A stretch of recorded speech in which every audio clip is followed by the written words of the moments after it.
साथियों नमस्कार। आप सभी का ओम ए टू जेड क्लासेस में स्वागत है। आज हम कक्षा 10 गणित चैप्टर 2 बहुपद प्रश्नावली 2.2 का प्रश्न संख्या 1 का भाग 3 सॉल्व करेंगे। इसके वाले वीडियो में हमने प्रश्न संख्या 1 के भाग 1 और 2 को सॉल्व किया है। तो आज हम प्रश्न संख्या 1 का भाग 3 सॉल्व करेंगे। प्रश्न पढ़ लेते हैं। निम्न द्विघात बहुपदों के शून्य ज्ञात कीजिए। शून्यांकों और गुणांकों के बीच संबंध की सत्यता की जांच कीजिए। तो यहाँ पर हमसे सबसे पहले पूछा गया है शून्यक। तो शून्यक क्या होते हैं? यानी जो दिया गया बहुपद है शून्य करने वाला अंक। यानी हम जैसे प्रश्न संख्या 3 है, यह हमारा त्रिपद है, इसको हम गुणनखंड करेंगे। गुणनखंड करने के बाद इसमें यक्ष के हमें 2 मान प्राप्त होंगे, वही इस द्विघात बहुपद के शून्यक कहलाएंगे। अर्थात इस चर की घात 2 है तो इसके शून्यक भी 2 होंगे।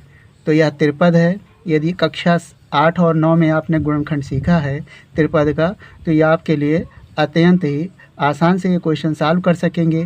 यदि नहीं भी किया है फिर भी हमारा प्रयास रहेगा आपको गुणनखंड सिखा देने का। तो प्रश्न संख्या 1 के तीसरे भाग को सॉल्व करते हैं। इसमें हमें और एक चीज़ निकालना है, शून्यांकों और गुणांकों के बीच संबंध। तो इसके लिए हमने इसका सूत्र लिखा हुआ है, आपको दिखाते हैं।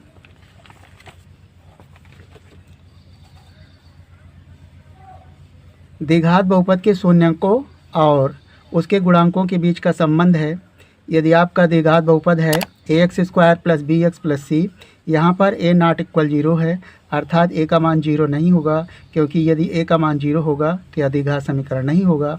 जिसमें इसके शून्यक अल्फ़ा और बीटा माना गया है, अर्थात इसी चर के यक्ष के 2 मान निकलते हैं। एक को हम अल्फ़ा कहते हैं, दूसरे को बीटा। ये अल्फ़ा और बीटा ग्रीक भाषा के अक्षर हैं। शून्यांकों का योगफल यानी अल्फ़ा प्लस बीटा को यदि जोड़ेंगे तो -b/a पाएंगे। यानी a क्या है? ex² का गुणांक है और b यक्ष का गुणांक है, -b/a। और शून्यांकों का गुणनफल हो जाएगा अल्फ़ा × बीटा बराबर c/a। c है अचर पद और x² का गुणांक है a, तो c/a हो जाएगा। तो इन दोनों फार्मूलों का भी प्रयोग होगा। यहाँ से जो अल्फ़ा प्लस बीटा निकलेगा उनको जोड़ेंगे और अल्फ़ा और बीटा का जो गुणांक है उसके बराबर ये दिखा देंगे तो यह सत्यापित हो जाएगा। इसी पर गुणनफल की भी जांच कर लेंगे। तो इसके प्रश्न संख्या 1 के तीसरे भाग को सॉल्व करते हैं। यहाँ पर हमारा दिया गया बहुपद है 6x² - 3 - 7x। तो यहाँ पर देखें 1, 2 और 3 पदों की संख्या 3 है, अर्थात 3 टर्म है। यह त्रिपद है, तो त्रिपद के रूल के अनुसार हम इसे हल करेंगे। यह क्वेश्चन महत्वपूर्ण भी है। इसका कारण है क्योंकि यहाँ पर जो चर है वह एक क्रम में नहीं लिखा हुआ है। अधिकांश बच्चे इसी क्रम में उलझन में इसका गुणनखंड नहीं कर पाते हैं और उसका आंसर गलत आ जाता है। तो सबसे पहले ऐसे प्रश्न को आप अवरोही अथवा आरोही क्रम में कर लेंगे। तो आरोही क्रम करने के लिए सबसे पहले यहाँ पर देखिए घात 2 है, फिर इसके बाद घात 1 होनी चाहिए और फिर घात 0 अर्थात अचर पद। तो सबसे पहले हम 6x² लिखेंगे -7x - 3। तो यहाँ पर इसे क्रम में कर लें। 6x², उसके बाद घटते क्रम में लिखेंगे, चर की घात 1 है, -7x - 3। अब यहाँ पर जो बाह्य पद है यानी बाह्य पद 6² - 3 है, इनका गुणा करेंगे और मध्य पद के बराबर लाएंगे। वो भी यदि यहाँ पर माइनस लिखा है तो घटाने पर लाएंगे। तो सबसे पहले देखें 6 का गुणा 3 में करेंगे तो 6 × 3 होगा, 6 × 18। अब 18 को हमें इस प्रकार गुणा करना है कि घटाने पर 2 संख्याओं को यानी 7 ला सके जाए। तो यहाँ पर 18 को लिख सकते हैं 9 × 2, 9 दूनी 18। तो 9 में से यदि 2 घटा दिया जाए तो कितना आ जाएगा? 7। तो यहाँ पर 9 में से 2 घटाने पर हमें 7 प्राप्त हो जाएगा।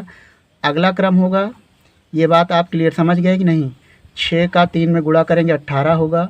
18 को इस प्रकार गुणा करेंगे यानी 9 और × 2, 9 दूनी 18, 9 में से 2 जाएगा 7। तो यहाँ से हमें 7 प्राप्त हो गया। 6x² - 9 लिखेंगे ब्रैकेट लगा के, 9 - 2 और हो जाएगा यक्स, गुणांक है -3। अगला टर्म 6x², इस बार ब्रैकेट ओपन करेंगे, -9 और साथ में यक्स का गुणा भी करेंगे। माइनस माइनस का यानी गुणा करेंगे तो प्लस होगा, माइनस का गुणा माइनस में होगा तो +2 यक्स हो जाएगा, -3। अब यहाँ पर हमारे पास 4 पद हो गए। दो दो पदों का क्रम बना लें, उसमें कामन लें। 6 और 9 में हमें कामन मिल सकता है 6 और 9 में, यानी 6 गुणन है 2 और 3 का, और 9 भी है 3 और 3 का। तो इसमें देखें हमें कामन मिल सकता है 3, तो हम 3 कामन लेंगे। और साथ में ये चर है, इसकी छोटी घात यक्स है, ये भी कामन मिलेगा, तो हो जाएगा 3 यक्स। अब कामन लेने के बाद प्रत्येक टर्म यानी प्रत्येक पद में 3 यक्स से भाग करना है। 3 से भाग करेंगे 6 में तो 2 प्राप्त होगा। यक्स का भागा करेंगे x² में तो यक्स मिलेगा। और इसमें 3 त्रिका 9, यक्स से यक्स कैंसिल। इसी तरह दूसरे में देखें, यहाँ पे 2 यक्स है -3, कोई भी उभयनिष्ठ गुणनखंड कामन नहीं है, तो संख्या केवल एक होती है जो सब में कामन होता है। तो यहाँ पर 1 कामन लेंगे, 2x -3, और यहाँ पर पुनः 2x -3 एक ब्रैकेट में और दूसरे में भी है, तो ये 2x -3 हमें कामन प्राप्त हो जाएगा। 2x -3 भाग करेंगे, कैंसिल हो जाएगा, तो बचेगा 3x और +1, ये आ गया। अब इसके बाद गुणनखंड करने के पश्चात हमें ज्ञात करना है शून्यक। तो शून्यक ज्ञात करने के लिए इसका मान हम 0 लिखेंगे शून्यक के लिए।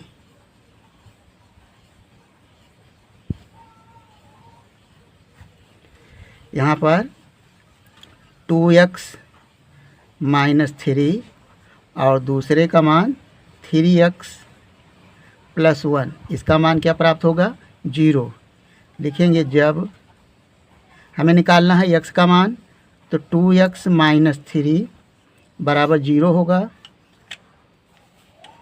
तो यहाँ से 2x माइनस को बराबर को उधर ले जाएंगे, पक्षांतर करेंगे तो ये प्लस हो जाएगा 3, इसलिए x बराबर हो जाएगा 3/2।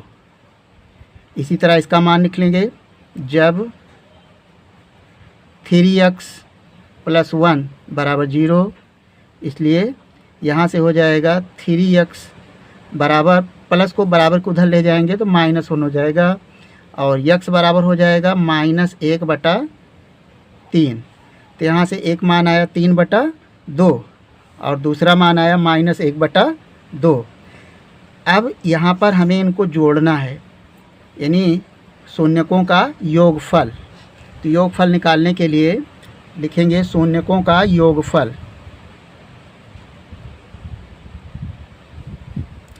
और यही अल्फ़ा होते हैं, यानी इसको हम अल्फ़ा कहेंगे। यह अल्फ़ा है, अल्फ़ा बराबर 3/2 आया है, यानी आपसे शून्यक पूछा गया है।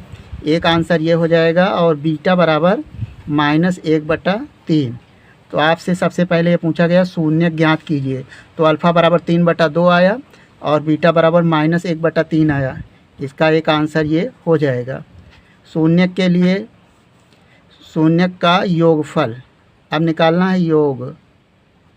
तो देखें अल्फ़ा और बीटा दोनों को जोड़ लें, यानी अल्फ़ा प्रथम शून्यक और बीटा दूसरा शून्यक, इनको जोड़ने पर क्या प्राप्त होता है, यानी अल्फ़ा प्लस बीटा बराबर हो जाएगा 3/2 प्लस -1/3। इनको हमें जोड़ लेना है।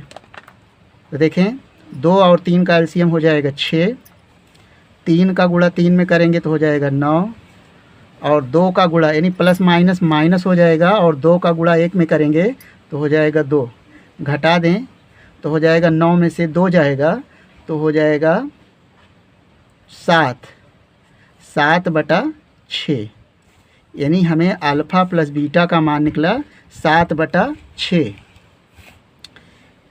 यह एक मान आ गया। अब गुणनफल निकालेंगे, शून्यकों का गुणनफल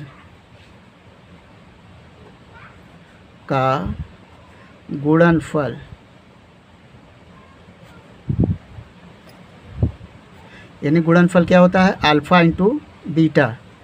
इनका गुणा करें, एक का मान आया है 3/2 और दूसरे का मान आया है -1/3। यहाँ पे गुणा कर लें तो 3 का गुणा 1 में होगा, 3 एकम 3। चाहे तो आप काट दें, यहीं पर 3 से 3 कट जाएगा तो हो जाएगा -1/2।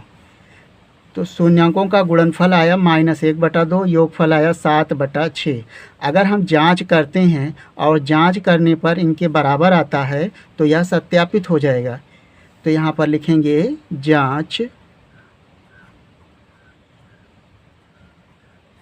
जांच में सबसे पहले जो द्विघात समीकरण हमें दिया हुआ है उसे लिखेंगे। दिया गया बहुपद है 6x² - 7x और -3। तो यहाँ अगर इसे द्विघात व्यापक बहुपद से तुलना करेंगे तो a बराबर आएगा, यानी a बराबर 6 और b बराबर है, गुणांकों की तुलना करें तो -7 और c बराबर हो जाएगा -3। अब देखें, जो हमने आपको शुरू में फार्मूला दिखाया था, शून्यांकों का योग यानी जो दिया गया बहुपद है द्विघात, उसके लिए योगफल का सूत्र होता है अल्फ़ा प्लस बीटा बराबर -b/a, यानी -b x² यानी x का गुणांक है और x² का गुणांक a है। तो -b/a एक फार्मूला हो जाएगा। और दूसरा गुणनफल के लिए अल्फ़ा इंटू बीटा बराबर c/a, यानी c क्या है, अचर पद, और a है x² का गुणांक। तो इसका प्रयोग करेंगे तो यहाँ पर शून्यांकों का योगफल यानी अल्फ़ा प्लस बीटा पुनः लिखेंगे, -b/a होता है। तो -b का चिन्ह सहित मान रखेंगे, माइनस सूत्र का है और -7/a का मान है 6। तो इसका मान आया, माइनस माइनस हो जाएगा प्लस, तो हो जाएगा 7/6। और alpha into beta, alpha into beta यानी शून्यांकों का गुणनफल। तो c/a होता है फार्मूला, आपको बताया गया। c का मान है -3 और a का मान है 6। यहाँ पर सरल कर सकते हैं, 3 से काटें, 3 एकम 3 और 3 दूनी 6, माइनस चिन्ह, तो ये आ जाएगा 1/2। तो आप देख सकते हैं अल्फ़ा प्लस बीटा का जो मान आया था 7/6, यानी शून्यांकों को जोड़ने पर 7/6 आया था और गुणनफल -1/2 आया था। और हम जांच करने पर पाते हैं कि 7/6 इनके गुणांक आते हैं और -1/2 इनके गुणनफल आते हैं, यानी दोनों बराबर हैं, इक्वल हैं। तो यह हमें सत्यापित करता है। तो ये प्रूफ हो गया और यही इस प्रश्न का आंसर हो गया। तो हम आशा करते हैं कि आपको इस प्रश्न का हल समझ में आ गया होगा। आपका अपना किसी भी प्रकार का सुझाव या डाउट हो तो हमें कमेंट करेंगे। यदि वीडियो पसंद आया हो तो वीडियो को लाइक कर लें और चैनल को सब्सक्राइब करके इस वीडियो को अपने दोस्तों के साथ शेयर कर लें। वीडियो देखने के लिए धन्यवाद।